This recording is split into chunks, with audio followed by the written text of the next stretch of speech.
मित्रों, प्रधानमंत्री श्री नरेंद्र मोदी जी अपनी एक सुदीर्घ विदेश यात्रा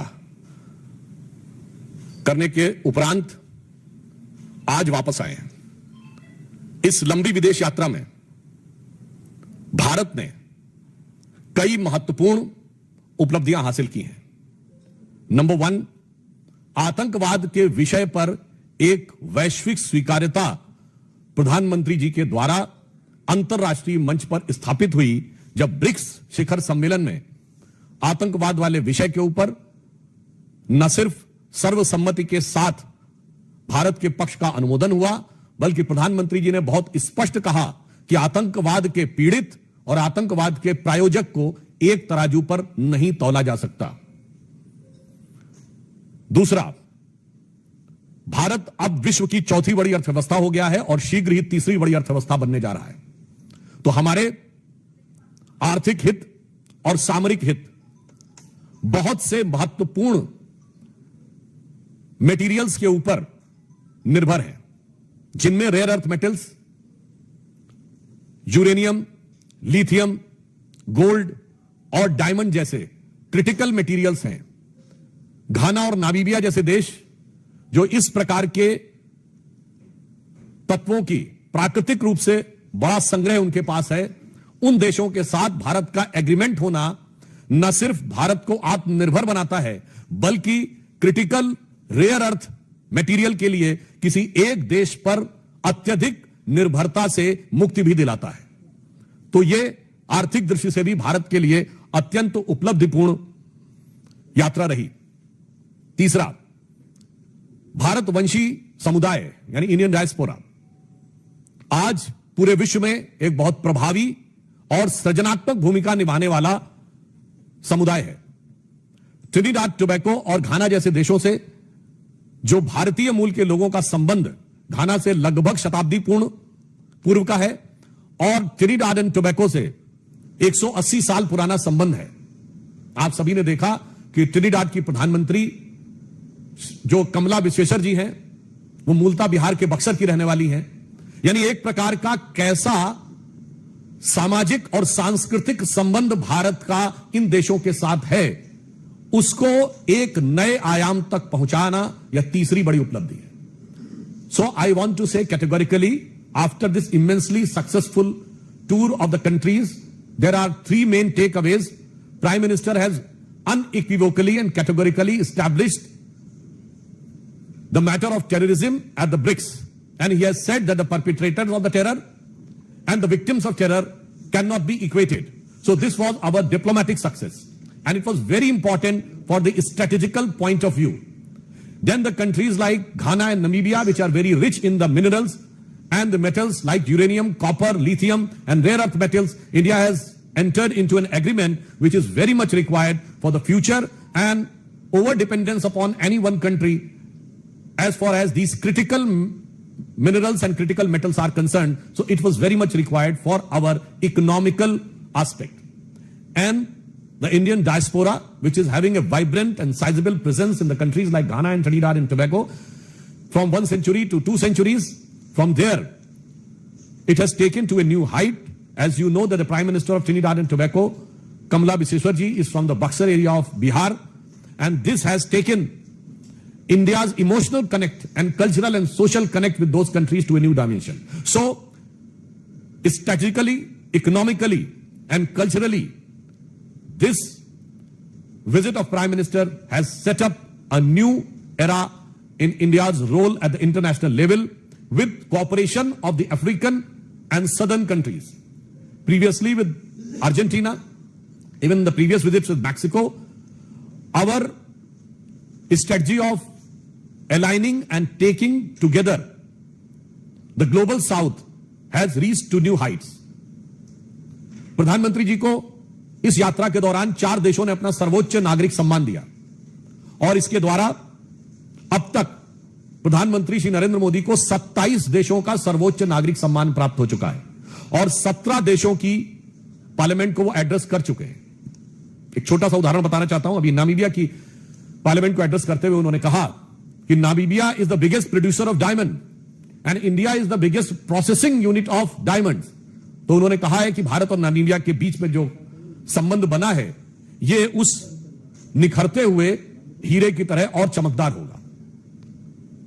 सो आई जस्ट वांट टू से कि जो 27 देशों का सर्वोच्च नागरिक सम्मान प्रधानमंत्री श्री नरेंद्र मोदी जी को मिला है, यह मात्र प्रधानमंत्री जी का सम्मान नहीं है, यह इस अमृत काल में भारत वैश्विक क्षितिज पर जिस रूप में उभर रहा है वो उस हर भारतवासी का सम्मान है। आप सभी जानते हैं कि भारतीय परंपरा में 27 नक्षत्र माने जाते हैं, तो मैं कह सकता हूं कि यह विश्व के आकाश पर जो प्रधानमंत्री श्री नरेंद्र मोदी जी को 27 सम्मान मिले हैं, यह विश्व के आकाश पर भारत की उभरती हुई शक्ति, भारत की उभरती हुई स्वीकार्यता के 27 ज्वाजल्यमान प्रतीकों की तरह है, जिसे अगर एक पंक्ति में मैं कहूं तो मोदी जी के इस यात्रा का संदेश सारगर्भित है। यह आदर है भारत का जो भारत के जन जन को समर्पित है। इसके अतिरिक्त इस दृष्टि से भी यह यात्रा महत्वपूर्ण थी कि घाना में 30 वर्ष के बाद, ट्रिनिडाद में 25 वर्ष के बाद, अर्जेंटीना में 57 वर्षों के बाद और नामीबिया में 27 वर्षों के बाद भारत के किसी प्रधानमंत्री का दौरा हुआ। आज भारत प्रधानमंत्री श्री नरेंद्र मोदी जी के नेतृत्व में किस नए स्वरूप में आगे बढ़ रहा है। ब्रिक्स समिट हुई, एक दौर था हमारी सरकार आने से पहले जब ब्रिक्स में भारत को वीकेस्ट पॉइंट माना जाता था। Today India has become the brightest point in BRICS. हम विश्व के एकमात्र देश हैं जो ब्रिक्स के भी मेंबर हैं और क्वाड के भी मेंबर हैं। यह दर्शाता है कि प्रधानमंत्री श्री नरेंद्र मोदी जी के नेतृत्व में भारत की विदेश नीति अब एक नए युग में प्रवेश कर गई है। किसी जमाने में हम गुटनिरपेक्ष हुआ करते थे, आज हम विश्व में सर्वसमावेशी की तरफ बढ़ रहे हैं। There used to be a time when India was considered as non-aligned. Now our foreign policy is all aligned. That's why we are the only country in the world which is a member of BRICS as well as Quad. और वैसे भी अगर आप लोगों ने इस विषय पर थोड़ा ध्यान दिया होगा, किसी ने पढ़ा होगा, तो यूरोपियन पार्लियामेंट्री रिसर्च सर्विस ने यह कहा है कि बाय 2035 वर्ल्ड एक मल्टीपोलर वर्ल्ड ऑर्डर की तरफ आगे बढ़ रहा है। आज वर्ल्ड की टॉप 4 इकोनॉमीज में सिर्फ एक यूरोपियन इकोनॉमी है, दैट इज जर्मन, और 2 एशियन है, India and China. Most likely with in a year all top 3 में 2 एशियन होंगी, एक अमेरिका होगा, मोस्ट लाइकली यूरोपियन कंट्रीज नहीं होंगे। This will be a major shift in the entire global world order after industrial revolution. तो हम कह सकते हैं कि इस उभरते नए वैश्विक परिदृश्य में भारत प्रधानमंत्री श्री नरेंद्र मोदी जी के कुशल नेतृत्व में जिस कुशलता के साथ, जिस दक्षता के साथ और जिस प्रखरता के साथ उभर रहा है और विकास की नई ऊंचाइयों को चढ़ रहा है, उसे एक पंक्ति में मैं कहना चाहूंगा कि स्वप्न देखा था कभी वो आज हर धड़कन में है। एक नया भारत बनाने का इरादा मन में है। बढ़ रहे हैं हम प्रगति की ओर, जिस रफ्तार से कर रहा है विश्व भी हमको नमन उस पार से। धन्यवाद।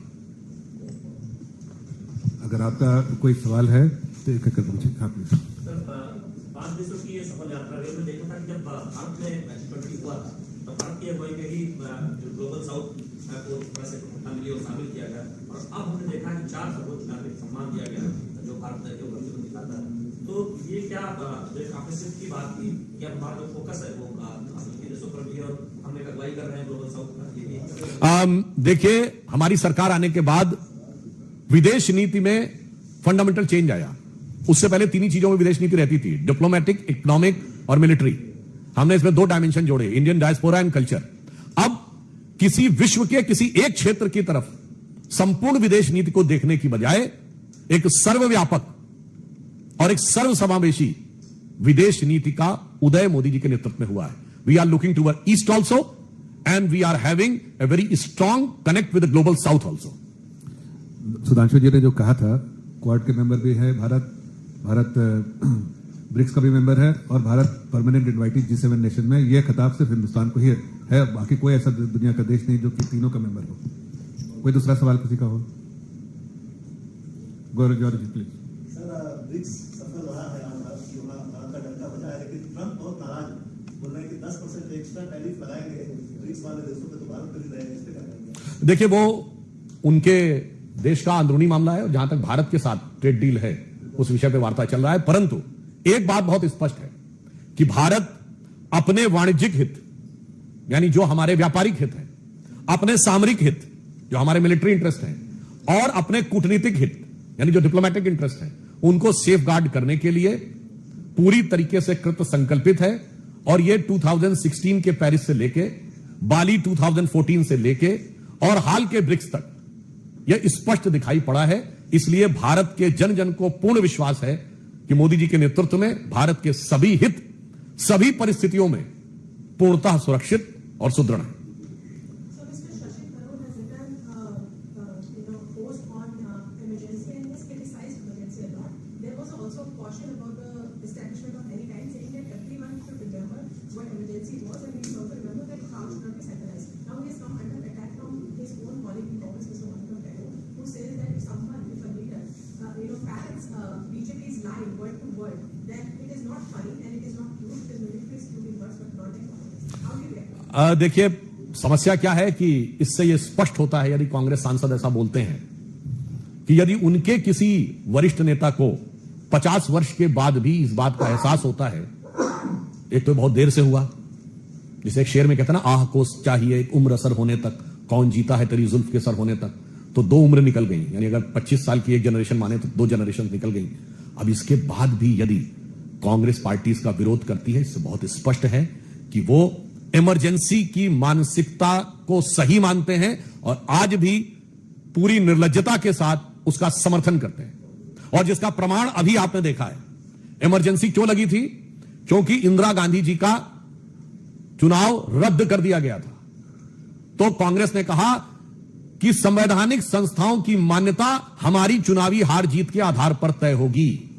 और अभी आपने देखा जो बिहार में प्रदर्शन किया है, 50 साल में मानसिकता नहीं बदली है। वही मानसिकता राहुल गांधी जी के वक्तव्य पर लक्षित होती है कि मेरी चुनावी हार जीत के आधार पर संवैधानिक संस्थाओं की मान्यता तय होगी। तो यह दर्शाता है कि पीढ़ियां बदल गई पर सोच नहीं बदली। मेरे ख्याल से और किसी का सवाल नहीं।